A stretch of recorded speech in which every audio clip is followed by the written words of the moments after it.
Ya, assalamualaikum warahmatullahi wabarakatuh. Besok ketemu lagi dengan kita Raja Masteran Channel ya. Di video kali ini merupakan video lanjutan dari video sebelumnya tentang murai batu yang tidak cocok dijemur terlalu lama atau murai batu yang tidak perlu dijemur sama sekali ya bos ya. Kalau pada part 1 kemarin kita fokus bahas penjemurannya, di video ini kita fokuskan lanjutannya membahas tentang mandi dan umbarnya ya bos ya, juga settingan lombanya baiknya seperti apa. Maka dari itu simak video ini sampai akhir, jangan di skip-skip supaya nggak gagal paham ya bos ya. Oke, siap.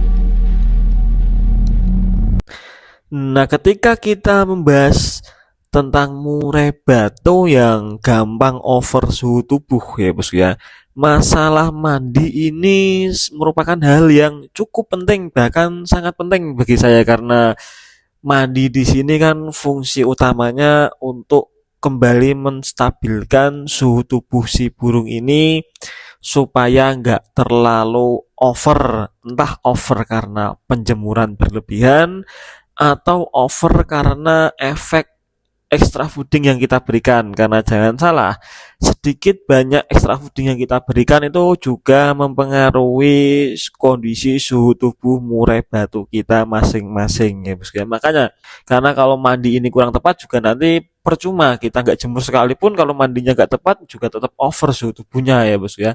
Jadi untuk masalah mandi sendiri kita membagi menjadi dua tipe ya bos ya, karena nggak semua orang bisa memandikan burung sore hari, atau sebaliknya nggak semua orang bisa memandikan burung pagi hari. Mungkin ada kesibukan atau bagaimana, kan tiap orang kesibukannya beda-beda ya mas ya. Jadi kita fokus yang pertama dulu, kita masalah mandi pagi. Mandi pagi untuk burung-burung yang kasusnya over suhu tubuh atau sedang suhu tubuhnya terlalu tinggi, efek penjemuran yang over atau extra fooding yang berlebihan. Kalau kita memang mandinya itu mandi pagi, usahakan mandi setelah dijemur tipis ya bos ya. Jadi kan saran saya yang pertama kemarin part 1 kan masalah jemur kita sudah bahas lengkap.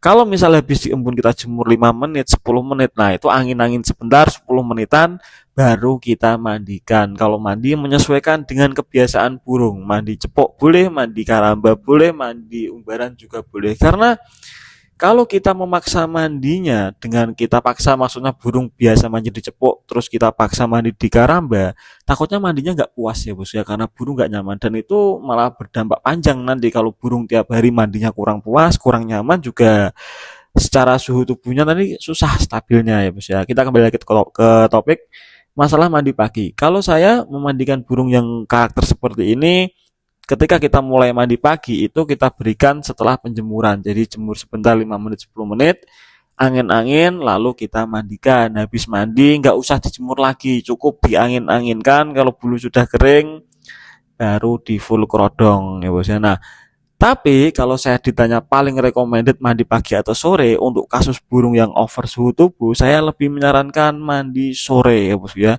Utamanya kita melakukan pemandian ini jam 3 sampai jam 4-an lah. Jangan terlalu larut, jangan terlalu sore banget, jam 5 itu jangan, kurang tepat. Kalau saya lebih suka di jam 3 atau jam sampai jam 4-an segitu. Itu bagus karena burung siang habis kena panas, mungkin suhu lingkungan di sekitar juga agak gerah mungkin ya. Lah itu jam 3 kita mandikan jadi burung seger lagi, fresh lagi, dan stabil lagi suhu tubuhnya. Nah, tapi kalau ditanya Mas, kalau pagi apakah kurang bagus? Belum tentu ya. Tiap burung itu kebutuhannya beda-beda. Gimana kita bisa tahu mana yang sesuai dengan kebutuhan burung kita? Ya kita uji coba ya bos ya. Coba minggu pertama kita mandikan pagi, dipantau kondisinya seperti apa. Minggu kedua kita coba mandi sore, dipantau kondisinya seperti apa. Kita bandingkan antara pagi dan sore tadi, saat kita mandikan itu burungnya lebih enak mandi pagi atau mandi sore. Tiap burung beda-beda, nggak bisa disamaratakan. Ya, itu tadi masalah pemandian. Nah, terus yang berikutnya ini setelah mandi kita bahas masalah pengumbaran untuk karakter burung-burung yang gampang naik suhu tubuh, mainnya agak nakal tadi karena nggak bisa dijemur terlalu lama, pengubaran ini juga aspek yang ibaratnya itu mutlak sebetulnya ya bos ya, karena apa? Salah-salah burung kita karena nggak pernah dijemur tadi gampang naik suhu tubuh, secara stamina dia kurang bagus, secara fisik dia kurang terlatih, ya malah kelabaan mainnya ya, gelabakan, nuruji, ngelowo itu juga berpengaruh. Karena selain dari faktor over suhu tubuh, dari faktor kurang stamina juga bisa membuat burung kita main nakal seperti yang kita bahas di part 1 kemarin ya bos ya. Nah, untuk pengumbaran burung-burung karakter seperti ini, itu saya lebih merekomendasikan biarkan dia terbang sendiri, jangan dikepar ya bos ya. Karena kalau burung dikepar dan sedangkan kita ngeparnya ini terlalu memaksa, kita nggak tahu kapasitas burung kita masing-masing ya. Kita misal burung kita terbang 10 kali sudah ngap atau 20 kali baru ngap burungnya. Nah, kita paksa, kita nggak tahu limitnya, burung mangap-mangap seperti itu ya naik lagi suhu tubuhnya. Percuma kita kondisikan jemurnya, kita kondisikan mandinya, kita kondisikan EF-nya, tapi pengumbarannya juga salah. Makanya perawatan-perawatan sebelumnya itu juga saling berhubungan sebetulnya ya, bos ya, saling berkesinambungan. Nah, untuk pengumbaran makanya saya menyarankan biarkan dia terbang sendiri ya, jangan dikepar-kepar. Nah, apakah pengumbaran bisa dilakukan pagi hari atau sore hari? Saya lebih menyarankan kalau untuk karakter burung seperti ini lebih baik pengumbaran dilakukan sore hari saja. Jadi bisa kita masukkan kandang umbaran antara jam 3 sore sampai jam 5 ya Mas ya. Biarkan 2 jam saja sudah cukup. Kita umbar 2 jam di kandang umbaran itu 2 hari sekali. Kalau saya pribadi lebih menyukai karakter burung yang kita umbar 2 hari sekali saja, gantian dengan burung yang lain ya bos ya. Tetapi kalau misal sampean ini kondisi burungnya birahinya terlalu gampang naik, bisa melakukan pengumbaran tiap hari ya bos ya. Tapi dengan catatan kandang umbarannya ini harus dalam di tempat yang aman, yang sejuk, nggak terlalu panas ya bos ya.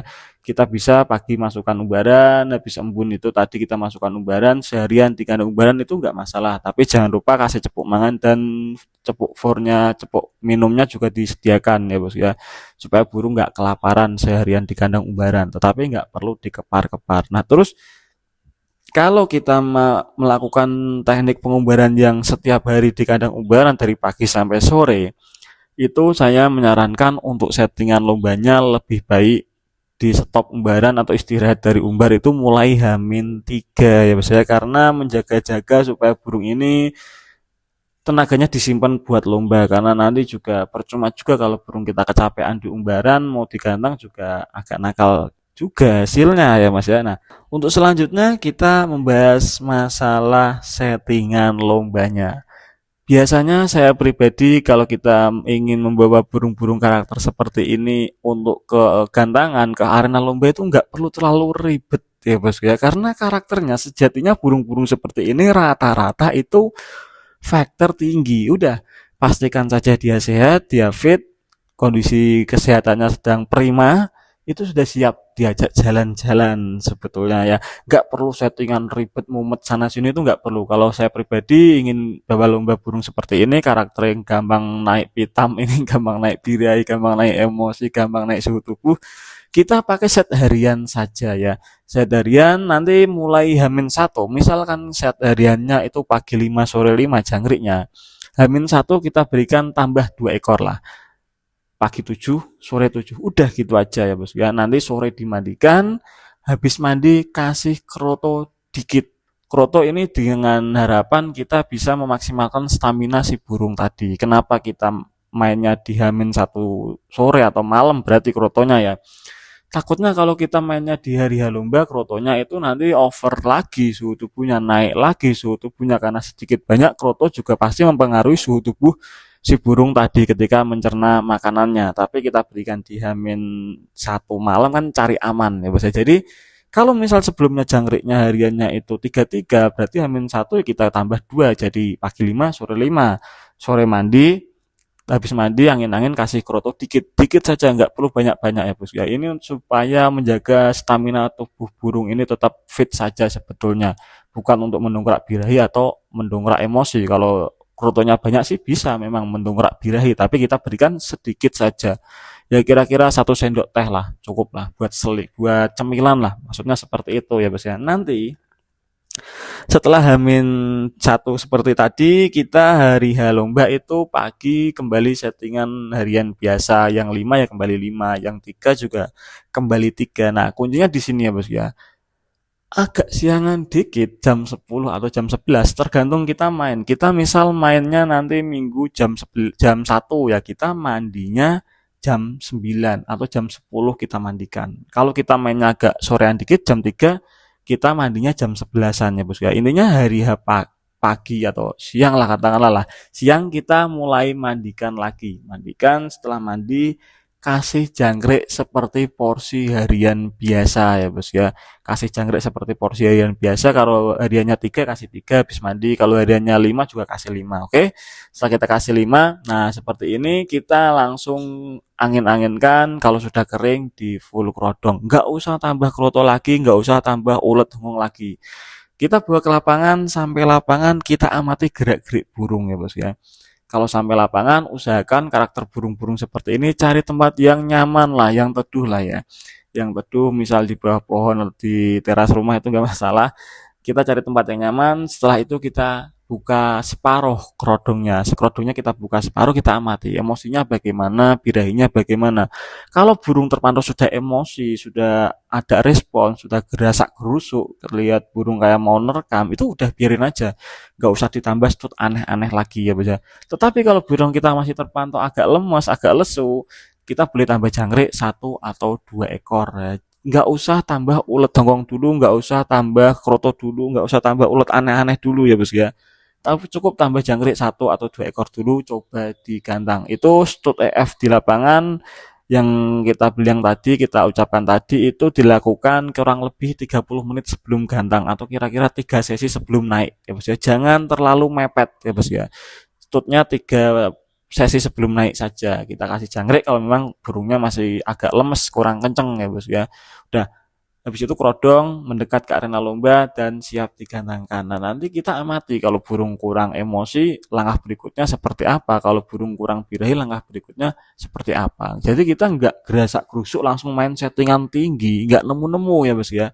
Ketika kita main burung yang dijemur agak lama dikit saja sudah over faktornya, ya kita harus meraba pelan-pelan dari bawah dan seminimal mungkin. Porsi EF-nya seminimal mungkin, stud EF-nya ya bos ya. Kenapa demikian? Karena burung seperti ini itu sensitif ya. Dia nggak dikasih makan sekalipun biasanya juga sudah mau narung, tapi mungkin kurang maksimal. Jadi kita merabanya harus, kalau saya rasa itu satu-satu lah. Jangkriknya itu naiknya beraninya cuma satu-satu, nggak berani langsung 5, nggak enak 5 lagi, nggak enak itu 5 lagi itu kita kurang berani. Kecuali kalau memang burung kita itu karakternya beda, yang burung mungkin agak betah jemur, kita stud EF-nya jor-joran ya, 3 kali lipat nggak masalah. Tapi kalau burung-burung karakter seperti ini itu biasanya lebih sensitif ya bos. Jadi perlu diperhatikan lagi masalah porsi EF dan stud EF di lapangan tadi. Untuk masalah pengumbaran tadi kita sudah sampaikan, intinya jangan dikepar. Itu pokoknya dikuncinya seperti itu. Kalau dikepar nanti burung engap ya percuma, rawatan sebelumnya berantakan juga ya bos ya. Sekian pembahasan kita tentang burung yang gampang over suhu tubuh, yang gampang over faktornya. Kalau ditanyakan tulis saja di kolom komentar ya bosku ya. Terima kasih teman-teman yang sudah menyimak si video ini sampai akhir. Jangan lupa like, komen, dan subscribe Seraja Masteran Channel. Saya Raja Masteran Channel undur diri. Wassalamualaikum warahmatullahi wabarakatuh bosku.